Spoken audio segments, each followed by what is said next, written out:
We are delighted to have you listen to Dr. Osbert Ajagu Ministration. We are confident the same will help you navigate successfully issues of life and be heaven bound in the fullness of time. In Jesus' name. Father Almighty, you are my God, you are my everything. I yield to you. Holy Spirit, take over, take control in the name of Jesus. Almighty God, let there be signs and wonders. Let life be changed positively in the name of Jesus. Holy Spirit, take over the administration, take over the administration, take over everything. I silence any contrary spirit, any familiar spirit around, because this is a holy ground.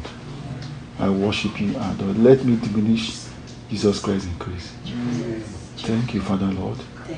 Let the words that will come out of my mouth be fire, transforming both the people here and people anywhere under the influence of this ministration. Father Almighty, it's all about Jesus. It's all about Jesus.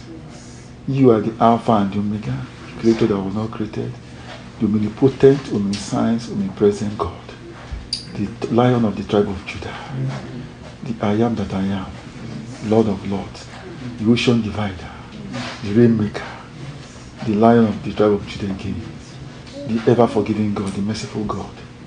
Take over, Lord, in the name of Jesus. Take over, Lord, in the name of Jesus. In Jesus' name we pray. I will be talking on a particular topic that is very familiar with everybody, titled Forgiveness. I forgive. More often than not, we don't know the meaning of this. But I went to the dictionary, which is a ground noun, and it defines it as the act of pardoning someone for wrong done or seem to be done. Most times we carry malice, we carry unforgiveness for even not being offended. Some other times when we're offended, we don't let go. Let's look at what the Bible says. Can we turn our Bibles to Matthew 6, 14 to 15? Matthew 6. I read. If you forgive other people when they sin against you, your heavenly Father will forgive you too. Then a caveat. If you do not forgive them their trespasses, neither will your heavenly Father forgive you. Jesus was asked in Matthew 18, verse 22, how many times do we have to forgive one another? He said 77 times. That means uncountable. Because you can't be keeping record of offenses by different people. You won't do any other thing. Forgiving one another does not mean that you are cheap, or you are feeble-minded, or that you are afraid of the person. No. It shows that you are more matured, you are more susceptible to progress, you are more advanced in knowledge of God, you value your life and health well. Let's diagnose this statement. We all pray to God. The first thing we always ask is, please forgive us our sins, knowingly and unknowingly. And God is telling us here that for us to be forgiven, we need to forgive those who offended us. Permit me to say, even those who did not offend us, but seemed to have offended us, we should forgive. Remember, when Jesus Christ was in Nazareth, he didn't do many miracles because people said, can anything good come out of Nazareth? That was an insult. That was an offense. But he forgave them. Having forgiven them, he never did miracles there anymore. He dusted his feet and left them to today. So, even if you forgive, that does not mean you should continuously have a relationship with the person if you are incompatible. But it's paramount and necessary that we forgive. What are the other disadvantages of not forgiving? One, your prayer won't be answered. It will be hovering within you. And I believe we all desire our prayers to be answered. Does anybody desire not to have his or her prayer answered? Good. So since we are desirous of God answering our prayers, we need to follow the precept by precept, God's injunction towards that, which is very important in terms of forgiving one another. As a matter of fact, the Bible instructs us to pray for our enemies, so that coal of fire will be pouring on them. I decree and declare that as a servant of God, that Holy Spirit will envelop us and give us the knowledge, the importance, the might, the faith to forgive those who offended us in Jesus' name. Amen. Another point, apart from your prayer won't be answered, you need to purge yourself of bitterness. You need to purge yourself of bitterness.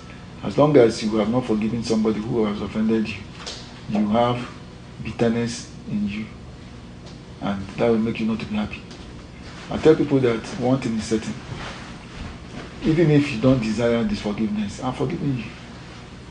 Because one, I want my prayers to be answered. Two, I want to shun myself. I want to remove that sentiment from me. So it's selfish of us, in quote, not to. As a matter of fact, it's healthy for us to forgive those who offended us or who seem to have offended us, so that we can move on with life. It will create, when you forgive somebody, it will create an atmosphere of warm relationship. You flow in the spirit, you flow in the physical. And of course, you'll be much, much better than the person who offended you. The person who offended you may have walked up with her life or his life, believing that he has offended you. But if you take it, for instance, Lord Jesus Christ came and did all good. He was said to be more criminally minded than even Barnabas. When Pontius Pilate wanted to release Barnabas. So, but he forgave them. That was the last prayer he said. He said, God, forgive those who did all this because they did not know what they were doing. Even at the cross, he was able to forgive the sinner who, of course, said, Daddy, can I be with you in the paradise tonight? So it's imperative and audacious for us to keep on forgiving. Because the more you keep malice, the more you keep unforgiveness, the more bitter you are. And of course, things won't work out with you.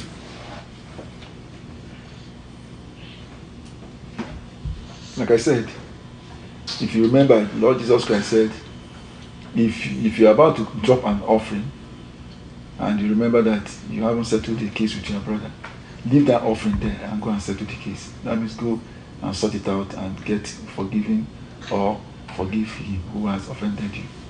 That tells you the importance of forgiveness. We live a life, the Bible says human heart is desperately wicked. Not just wicked, but desperately wicked. No wonder God repented creating man. But what do?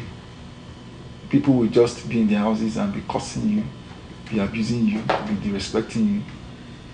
You don't have to reciprocate or retaliate because you are the vengeance is of the Lord. You tell the best you can do, take it to God and tell him, you can see these people have offended me, this person has offended me. Judge the person accordingly. God's judgment does not come with appeal. Even though Hezekiah pleaded to be forgiven and he was given 15 years. But that was a special case. Except they repent, they will be dealt with by God. So, don't bother yourself about what happens to them. Just repent of that sin you may have committed and believe God that he will judge the person accordingly. Life itself desires that we be happy and merry. You can only marry when you don't have grievances, when you don't have things choking you. You can only marry and be happy because the Bible says in Proverbs that merry heart is a tonic to good living. People are bound to offend one another. It's not news that people offended us. It's news that we forgave them and move on with our lives. I believe that everyone here, having heard this, will change for good. Remember, it's important for you to change. Be the change you want in the society. So if you change yourself, which is part of what I'm saying, ability to forgive one another and move on with life, things will change for you. It's only when you make positive turnaround that your situation will make positive turnaround. And that is our portion in the name of Jesus. Amen. Life, I always say, does not give us what we desire or what we deserve. It gives us what we struggle. And this can only be done spiritual. The spiritual controls the physical. You can never achieve anything without the spiritual giving credence, force to this physical. So what do? You continually forgive people in order to create a better atmosphere between you and them. If you so desire to continue the relationship. But if you don't, move on with your life and plan ahead of time.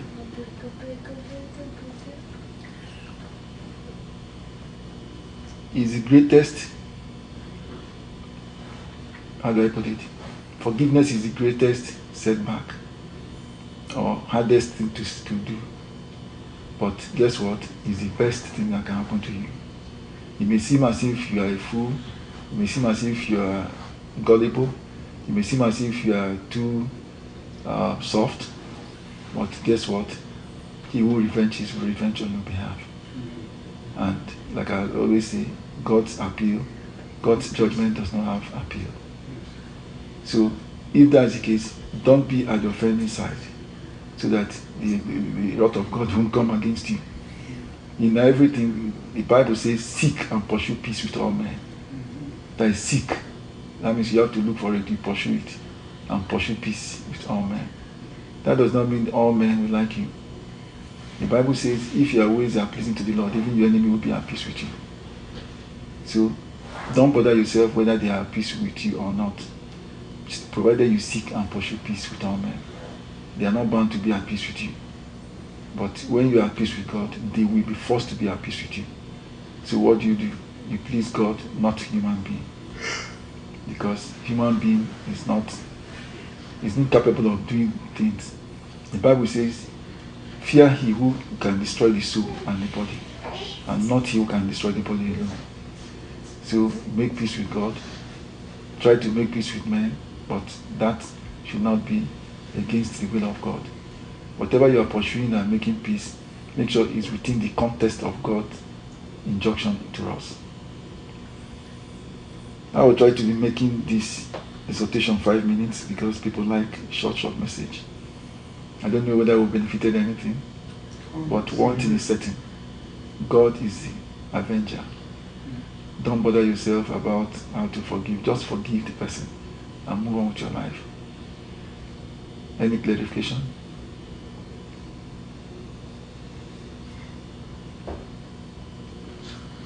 I want us to make conscious effort. Let's be upstanding and determined to forgive everybody who may have offended us in any way. It's a conscious expectation. Don't bother whether you were right or you were wrong. Just forgive. Let go. Okay? Don't be upstanding. It's for your own good.